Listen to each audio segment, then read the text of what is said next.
در همین سالهای جنگ هم سالهای 92 93 همون نبود در همین کلوب 3 کشتاری تکان دهنده شده بود. یک سیفالدین سنگوف برای غله رفت حکومت ملوسای ملی کشتش و یک قربان زردکوف رو در کلوب کشتن و یک نفر دیگر همین رئیس دهنه کریموف خیرالله کریموف بسیار همین مردم میگد که کمونیست سرخ بود و دادن نمیشد با فشارها و این و همین شما در یاد دارید همین حادثات همین 3 قتل؟ خیلی من در یاد ندارم. سیفالدین سنگوف خطی ما یک روز تولد شده 4 سپتامبر 47 وقتی که جانشین رئیس ولایت شد من اینجا رئیس کلخوز بودم. یکم کمپلکس خواستیم که در کلوب کنیم و همون 1 ماه پیش ماه اپریل مسکو رفتیم. خطی امیر سیفالدین سنگوف ما برای کمپلکسی وفاندگی و دوزندگی و رسندگی در همین کلخوز ما تشکیل کردم. فرانسوزو خطی واخری کردیم. اومدیم همین دولت یک فیرما داشت جمعه دولت همین را هم گرفته همچون ژورنالیست برده بودن همراه ما رفته بودن همونجا خیلی واخری کردیم خطی فرانسوزو گپو رفتن بعد این حادثه شد موی فوریه بود و اپریل تو ما فوریه مارس بوده همه خیلی بود ما بسیار رفیق نزدیک بودیم کلخوز ما بود میدونستیم بسیار انسان بزرگ بود انسان خوب بود انسان خاکی بود ساختمانچی خوب بود آدم نغز بود کادری آینده دار بود خلق فکرش میکرد برای همه دوره حکومت مراسای ملی ده برای غلش در رفتن در همونجا اپوزیسیا ایو را قطعی دپوتاتو گرفتن همون یوجنی بردن ما در حق دارم یوجنی بردن ده این دولت چکو میکنه خچه خلاص میکنه ایره میگیرن ارماتور قطعی میزنن شکوف میکنن میکشن ملاغافور همه یوجنی ده کندش و دیره آوردن ما ایروپورت خود قبول کردیم اینجا آوردیم گروه دیم لیتین کردیم همه خیلی آدم نغز بود میدونم میره مثلا قربان زردک هم مغز ما خیلی من نمیدونم های سال 70 همروی او تا 2000 این همون سال 3-4 نه سال 92 کشتنش 93 کشتنش ما سال 70 قطعی کور کردی 3 سال در همه شهر کلوب در کلخوز ما باید وقت گرفتنش با ما آوردم جانشین مدنیتش موندم همه کلخوز یا انسامبل کام دومش همینجا بعد با گرفتن کلوب داده بود یا وقت انتی پارتی نشکردم گرفته ورده بودیم مونده بودیمش خیلی آدم نشیدگی بود همین سازمانو دا رفت قطعی شد سازمان اشکارو دا و کدام سازمان دیگه دا همین خطی رفت بعد این یارو با دستو برمان بعد این جنجالو برمان بعد گرفتم بردنش برای چی کشتنش دیگه من درک ندارم میشه کشتم نه میگن که اولادای محمدی و همه کشتنشه ایجا میدونن اوجه ارگان ها همشه میدونن هیچ چیز برماگیه ما شخصا نمیدونم ما کی کشتش کی نکشتش اینکه همه خیلی میدونم که همه خیلی آدم بوده همون ایم همین لینی که دموکراتیک بیو میبردک اینو را بابای سنگک چند تای همی را همون ماهی ایون و ایول دا چیشونا دوده بود اونجا تلویزور وقتی که پریگاور وقتی که کیره تاکی ندارجنا جیت ملاخایدر قربان زرده گفت ندارجنا جیت نیست همه او بودن همه گپو بودن همه خیلی چیزو بودن از اون جمله همه کیره هم گفته بوده که نمی KGB خدمانو وقت میرزا وطن هم گفته بوده سعید سلیمه گفت نگفت نمیدونم میرزا وطن نگفته بود خب همه رو همونجا هم خیلی گپوشون برو ورده بودن ما دیگه عنیق سیاست یودا رفتم من یک چیز شما دا میگم همه میرزا وطن رستم عبداللهیف وقتی همه جنجالو دا KGB بودن ما رئیس کلخوز همینجا حکومت اودینایف همه شهرده بود ما همینجا همون سالو چی که میگفتیم پول مول جمع کرده همش حکومت اودینایف هم میدونیم با سمالوت همینجا این حکومت اودینایف حوض زنده حکومت اودینایف جمع کرده سمالوت گسیل کرده لیل نوبود میپرید لیل نوبود بعد شمی میمد برای همه مردم کروی هم بروی همه حکومت قانونی میکردن همه چیزا بودن نه خدمت های هم میرزا وطن هم میگم رستم عبداللهیف هم میگم که برای خلق کلو که مرا به گوی فیراد میکرد میگم بعضی گروه ها اینجا 4 گروه شده بداخه بعدتر شد کدام گروه 4 گروه هم خودت نقض میدونی یکم گروه این سنگاکی بودن دیگه گروه قربان و چولو بودن سیم گروه کابوتیو بودن چهارم سلمانو بودن لنگریو 4 گروه غفور 5 تا 5 گروه بودن همین درون خدمون داد دیگه جدا ممکن آدمو بود که همه را باید که بایشون جنگ میدوخت جنجال میدوخت گم میشدن نابود میشدن و همین میرزا وطن همین رستم صدو بار همه دیدم که ورده با یک دیگر بخوری کردن که نکنن از آن جمله کریم خیرلوی گفتگی تا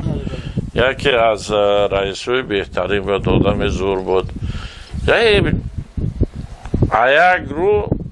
یک روی خودش همون را کردن او را یکون او همه حکومت کنستیتوسیونی دا یاردم داد همه برای 3 هکتار زمین 3 هکتار زمین همو دولت همو یراق به دستو را دادن از اون جمله همو خیشش خانواد بود است همو آدمی که همه کورا پرونده است همه قربان گویا که باشه و دیگر کس که باشه همو برای صغیره را میگن خانواد است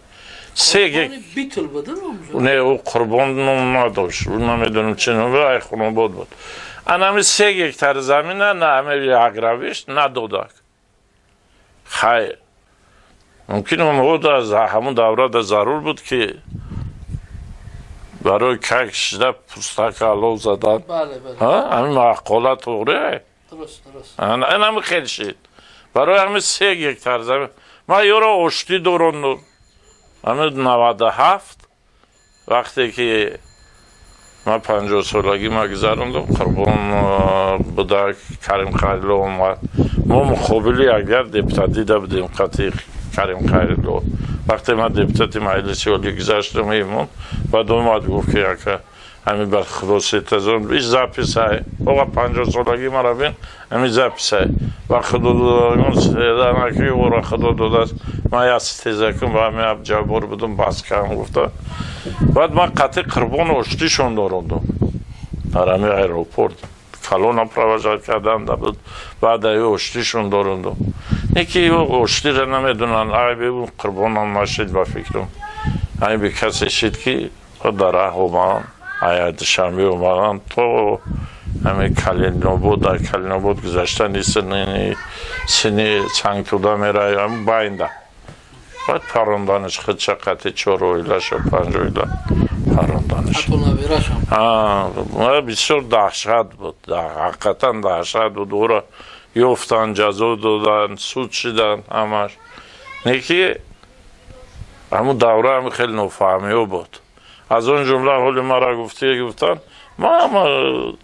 چکار کنم ما هم غیر قانونی نکردم مثل ما 10 هکتار زمین برای ترقی همین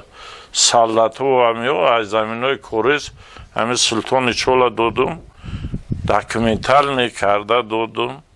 چیه که میشید ما میرفتم حکومت اودینایف ایموشش داده بود وقت ما داویر نوسی او را میگرفتم ایره اگر یکون سنتر گنده میدادم یا یکون مثل زمین ایجورش همشه ایو پولش میگرفتم یا برای سالدات ها استفاده بوده او خود ضرور بوده اما که باید که این خیلی فهمشی کمتر باید نمیداشتیم فهمشی وسیع‌تر داشتیم ما همون دوره دا یک چیز نداشتم فقط تلخ نداشتم پیستالت نداشتم автомат نداشتم نگرفتم داشتم اووردن 1000 کس دادم نکی نکردم توکل به خدا خودم خیلی سرولو میرفتم میگشتم همه یورقدا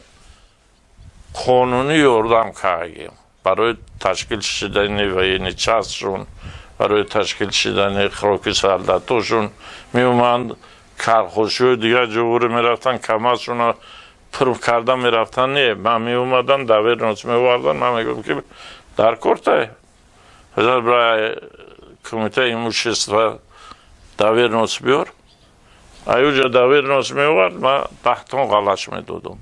10 تن غلا رو چکار میکرد میبرد میداد خودش میخورد کاری او میکرد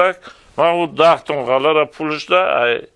کمیته ایموشست 10 تن و 20 تن سالارکا میگرفتم جوشتا هم خیلی دو گریف میکردیم همین قطعی ما همیو قطعی رو رفیق شدیم مناسبت یفتیم چه که گفتن قطعیشون کور کردیم برشون دا چخ بدیم فقط همون خاکی نپراندیم автомат نگرفتیم چی نکردیم گریز رو نام دادیم قانونوی دولت رعایت کردیم زمین تروج نکردیم مدنیت با علما دیگر آدمو فرهنگ روباره کردیم قطعشون زبون افتیم اینه با جناب علی با همه را حرمت کردم از اپراتسا شده بودم دیدم با گرفت همه ایره بانده مرا اوورد رئیسی شهر کلوب تعیین کرد در همه دوره که میدونست ما کسالا جناب علی خوی دیدم چور پورا که چه جبور نره نمیشه کلوب عباد کن در کار چورا بیری نگذارونه اومدیم یکم برجا بردیم به همه آدمای نرکمال پرکمالشون بعضیشون قمال کردیم دیگرش گریخ برد 2700 سالگی به همین درجه گذشت که تمام مردم کلوب ناموس کرد خیست حتی همه آدمایی که ما را نمیخیستن گفتن که رحمت به همه فلانی که همین مورا ناموس منخیزم خلق خیست اونجا قپول هم به کلان نبود یک سال قفاشون پریزیدنگ همون گرفت پولم خیلی اومد خیلی هم در اومد شد خیلی هم کلان شد نه که مردم کلوب ناموس کردن خلق ناموس کرد نه یک دزدگمون نه یک فریبگرمون نه یک رزنمون همه نه یک عراخرمون همه میگوی که یک گریبون سر برآوردگی برای کار کرد همه خیسته حیران شدن مردم اومده پومیری اومدن گفتن که او یک جانشین رئیس ولایت پرونتفا روبرشون بود این آدم هیچی موقعشم میلیون تا اونجا گفتن همه پیون میگرده اینجا یک پیون یا دزدک ندیدن یا چیره ندیدن یا حادثه غیر قانونی نشید یک چی نشید نارود نکنترول نارود نکنترول خودش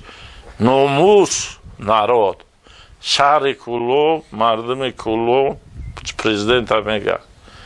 همین خیلی آدم های هستن که همین آدمی که ناموسشون بیوی آدمی بیوی که قطعشون اینمی یک پولچوی نون قوقه تر کنی بخری بود فریب نکنی دروغ نگوی ای مردم پول طلب کردن حرام های